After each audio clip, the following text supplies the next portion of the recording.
Duf male dagadu wana kesa bahe unda sirrafadu isatin aftate fanuratu lupate sananun dagadu firafela minko amake anafingahani uso jalalani lubuda barsani anafinkenani ajigaru gofta kulage dabate fanurra tulbate ulmake tanuda Kesaim badu inatin aftate Ajigaru gofta Kulake dabate fanuratul bate Ulmaketa nuda Kesaim badu inatin aftate Imbadu si farsan yesa imbadu mapadana kesa si farsan yesa imbadu mapadana kesa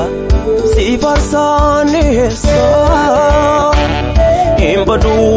mapadana kesa si farsan yesa Mapadana kesa gufta siwa kesa badu mapadana kesa anu siwa kesa badu mapadana kesa gufta siwa kesa badu mapadana kesa anu siwa kesa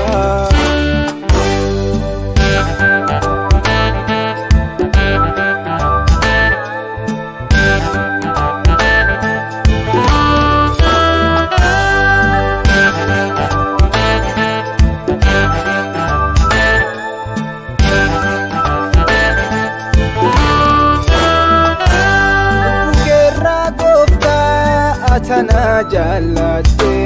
chubbu kotif jette fanurra tolbate akamin dagadu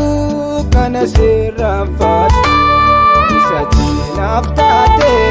mafaniyadate ofikera gofta atana jalate chubbu kotif jette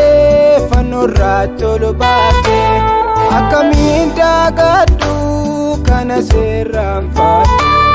isati napote mafaniyadate isati napote mafaniyadate anati napote mafaniyadate imbadu mapadana kesa si farsan yesa imbadu mapadana kesa si farsan yesa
bira singahamu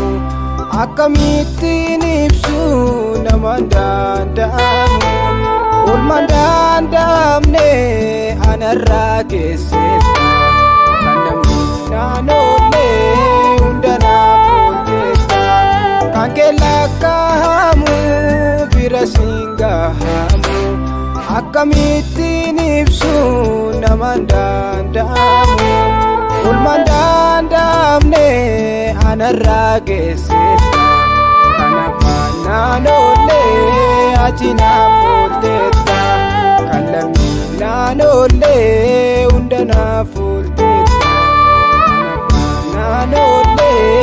ati naaf ooltetta.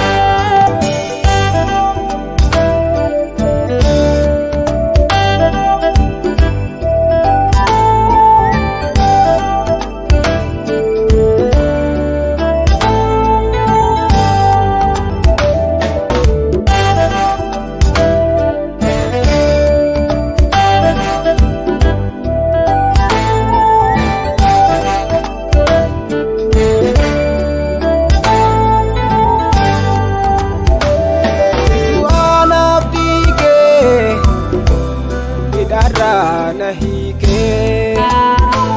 gafan bititiru umnake najumse jupuna fambane gafana likimsu ikake kulese nalike Jesus jupuna fambane gafana likimsu ikake kulese nalike Yesu Sana kafano kezala taesieka Sana kafano kezala taesieka sodaten biratu wae gosipeka kahikem balesu antae marata tae sitiaden kenati bayata Gofta gola ko tira olmanke ogalani kanke Lako tira olmanke ogalani kanke Jesus golako tira olmanke ogalani kanke Gofta golako tira olmanke ogalani